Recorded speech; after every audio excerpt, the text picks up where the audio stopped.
Borobudur, peta perjalanan jiwa manusia.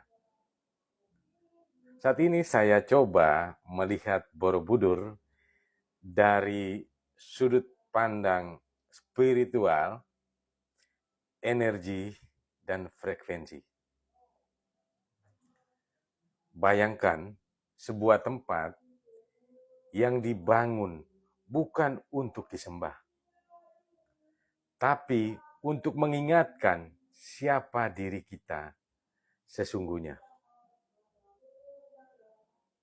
Tempat ini bukan sekadar candi. Ia adalah peta perjalanan jiwa manusia.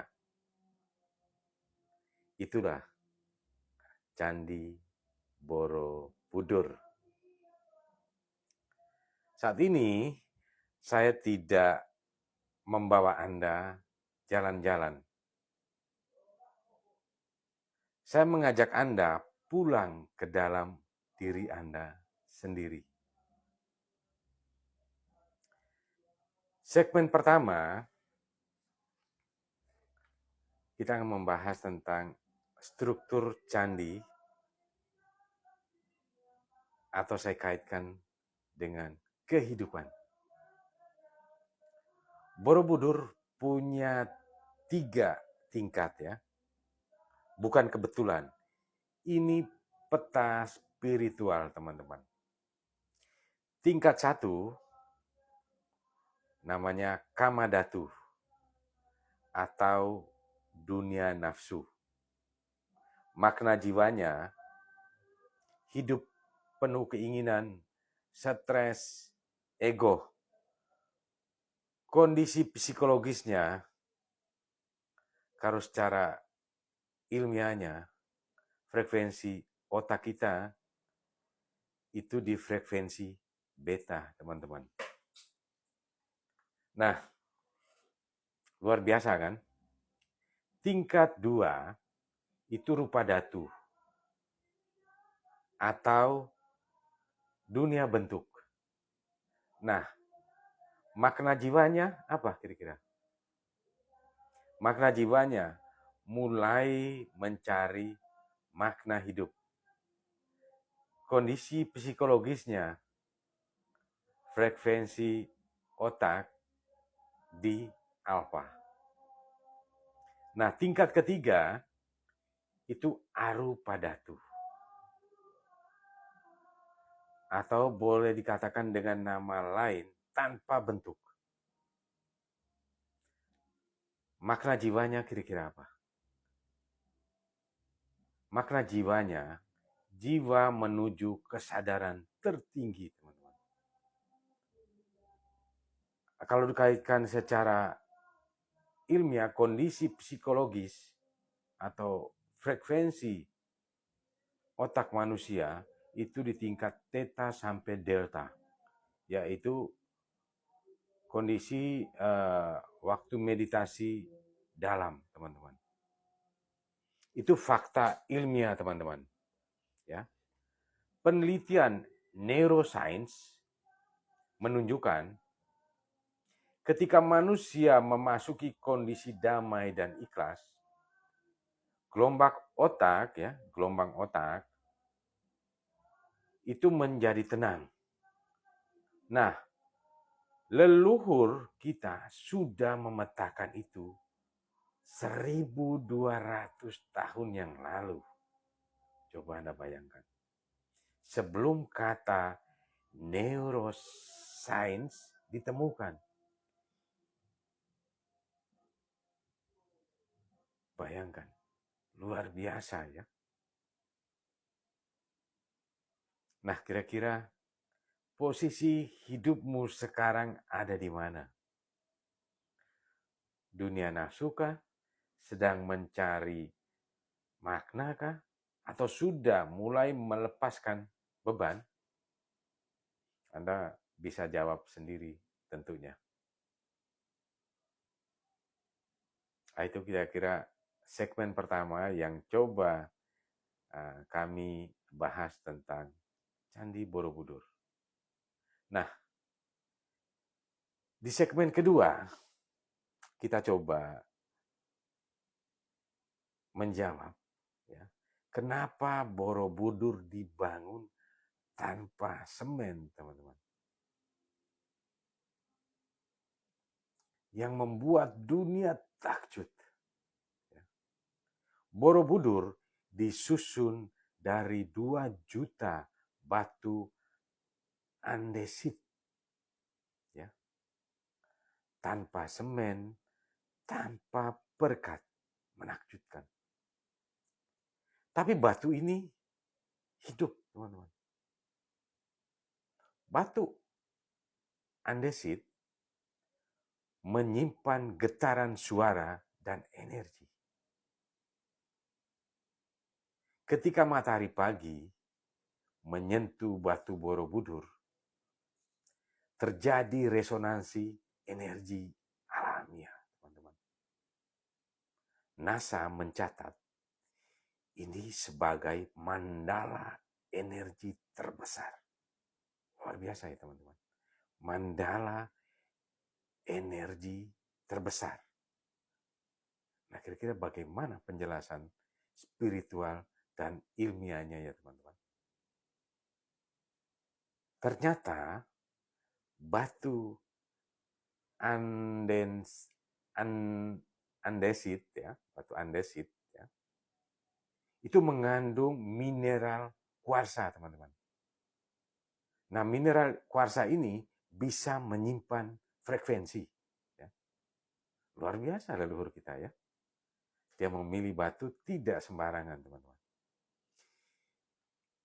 Ini bukan candi biasa, teman-teman. Ya. Ini komputer energi leluhur Nusantara.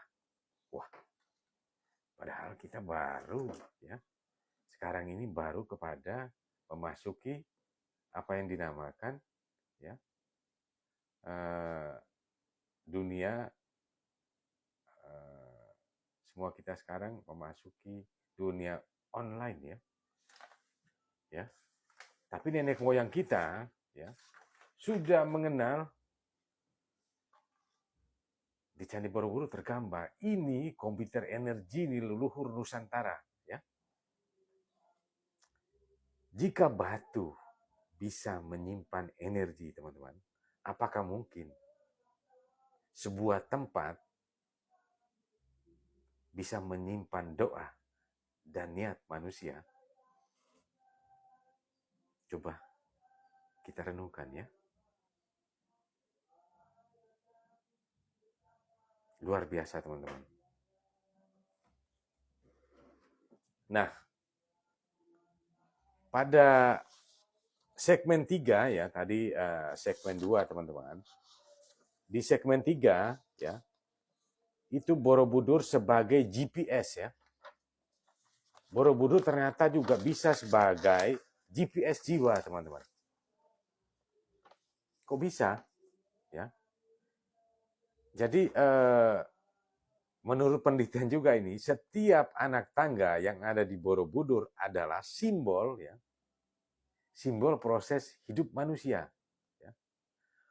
Hidup manusia itu, ya, kita, ya, mulai lahir, jatuh, bangkit, kemudian menahan amarah, mulai memahami sampai akhirnya menyadari puncak hidup bukan saat kita memiliki segalanya, teman-teman. Jadi puncak hidup itu bukan pada saat kita memiliki segalanya, tapi saat kita membutuhkan sedikit. Ya. Jadi puncak hidup kita itu pada saat kita membutuhkan sedikit. Ya. Nah, ada satu kisah, teman-teman. Ya. Kebetulan saya adalah seorang tour planner sejak tahun 1992. Pernah ada satu kejadian tamu saya orang asing menangis, teman-teman, di Borobudur. Pas di relief Karma. Dia bilang, I found myself here. This is not a temple. This is me. Bayangkan, teman-teman. Itu orang asing.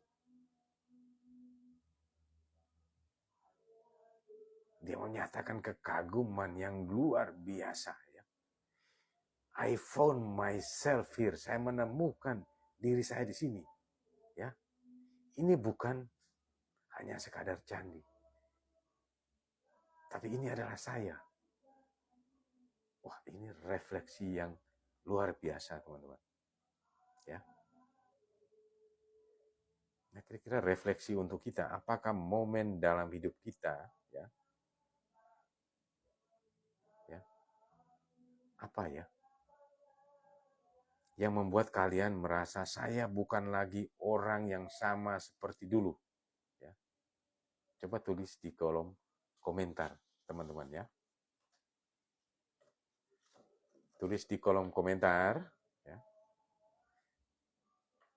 Apa ini, ya, tentang Anda, teman-teman, ya. Luar biasa, ya.